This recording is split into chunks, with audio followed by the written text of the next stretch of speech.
اللہ پاک کا کرم ہے، اللہ نے ہمیں جمعہ عطا فرما دیا حبیب پاک کے صدقے میں صلی اللہ علیہ وسلم۔ مگر ایک تعداد مسلمانوں کی کہ جمعے کو بھی غفلت میں گزار دیتے ہیں۔ جمعے کے دن کون کون سے کام با اہتمام کریں؟ جمعے والے دن غسل کرنا چاہیے۔ حدیث پاک میں جو جمعے کو نہاتا ہے اس کے گناہ اور خطائیں مٹا دی جاتی ہیں، اور اس کی خطائیں اس کے بالوں کے جڑوں میں سے کھینچ لی جاتی ہیں۔ سبحان اللہ۔ زینت اختیار کرنی چاہیے، صاف ستھرا لباس جمعے کے دن پہنے، مسواک استعمال کریں، خوشبو لگائیں، ناخن تراشیں۔ پیارے آقا صلی اللہ علیہ وسلم نے فرمایا جو شخص جمعہ کے دن فرائیڈے کو نہائے، اچھا لباس پہنے، تیل لگائے، گھر میں جو ہو خوشبو وہ ملے، اس کے لیے ان گناہوں کی جو اس جمعے سے دوسرے جمعے کے درمیان ہیں مغفرت ہو جائے گی۔ اور ایک روایت میں ہے جو جمعے کے دن اپنے ناخن کاٹتا ہے، اللہ پاک اس سے بیماری نکال کر اس میں شفا داخل کر دیتا ہے۔ جمعے کے روز خصوصیت کے ساتھ امامہ شریف باندھنا چاہیے۔ جی ہاں، ویسے تو ہر روز ہی سنت ہے، مگر جمعے کے دن با اہتمام، کیونکہ تاجدار مدینہ صلی اللہ علیہ وسلم نے فرمایا بے شک اللہ پاک اور اس کے فرشتے جمعے کے دن امامہ باندھنے والوں پر درود بھیجتے ہیں۔ جمعے کے دن درود پاک کثرت سے پڑھنا چاہیے، کیونکہ جمعے کے دن اس کا اجر و ثواب بھی بڑھ جاتا ہے۔ میرے نبی، پیارے نبی، آخری نبی مکی مدنی صلی اللہ علیہ وسلم نے فرمایا جمعے کے دن مجھ پر درود پاک کی کثرت کرو، کیونکہ جمعے کے دن میری امت کا درود مجھ پر پیش کیا جاتا ہے۔ جس شخص نے مجھ پر کثرت سے درود پڑھا وہ قیامت کے دن سب سے زیادہ میرے قریب ہوگا۔ سبحان اللہ۔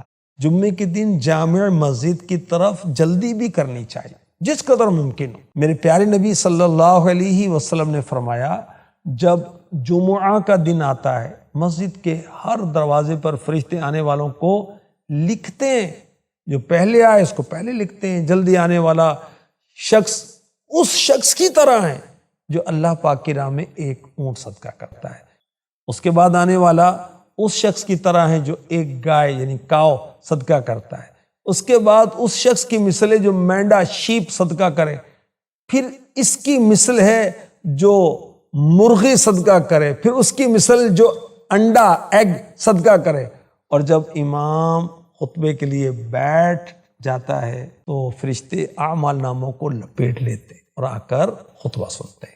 جمعے کے دن جامع مسجد میں ٹھہرنا بھی چاہیے۔ امام غزالی رحمۃ اللہ تعالی علیہ فرماتے ہیں نماز جمعہ کے بعد عصر کی نماز پڑھنے تک مسجد ہی میں رہے، اور اگر نماز مغرب تک ٹھہرے تو افضل ہے۔ اور فرماتے ہیں، نقل کرتے ہیں، جس نے جامع مسجد میں جمعہ ادا کرنے کے بعد وہیں رک کر نماز عصر پڑھی اس کے لیے حج کا ثواب، اور جس نے وہیں رک کر مغرب کی نماز بھی پڑھی اس کے لیے حج اور عمرے کا ثواب ہے۔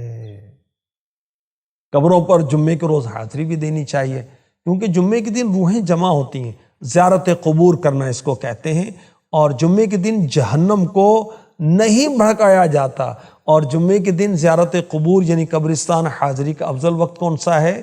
فجر کی نماز کے بعد۔ جو اپنے ماں باپ دونوں یا ایک کی قبر پر ہر جمعہ کے دن زیارت کو حاضر ہو، اللہ پاک اس کے گناہ بخش دیتا ہے اور اسے ماں باپ کے ساتھ اچھا برتاؤ کرنے والا لکھا جاتا ہے۔ فرمایا پیر اور جمعرات کو اللہ پاک کے حضور اعمال پیش ہوتے ہیں، اور انبیاء علیہ الصلاۃ والسلام اور ماں باپ کے سامنے ہر جمعہ کو وہ نیکیوں پر خوش ہوتے ہیں، ان کے چہروں کی صفائی اور چمک دمک بڑھ جاتی، لہٰذا اللہ سے ڈرو اور اپنے وفات پانے والوں کو اپنے گناہوں سے دکھ نہ پہنچاؤ۔ تیسری روایت، جو ہر جمعہ والدین دونوں یا ایک کی زیارت قبر کر کے وہاں سورہ یاسین پڑھے تو اس سورت کے جتنے حرف ہیں ان سب کی گنتی کے برابر اللہ پاک اس کے لیے مغفرت فرمائے۔ تو جمعے کو فوت شدہ والدین ایوری فرائیڈے والد یا والدہ یا دونوں اگر انتقال کر چکے ان کی قبر پر حاضر ہوں، سورہ یاسین پڑھیں۔ سورہ یاسین میں 5 رکوع ہیں، 83 آیتیں ہیں، 729 کلمات ہیں، 3000 حروف ہیں۔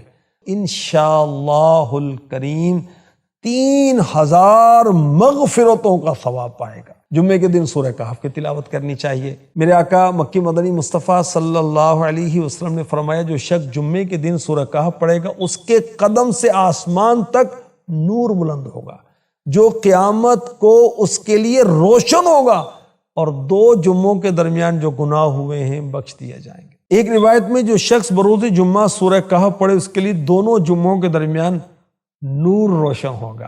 5 خصوصی اعمال کرنے کا محبوب رب ذوالجلال صلی اللہ علیہ وسلم نے فرمایا۔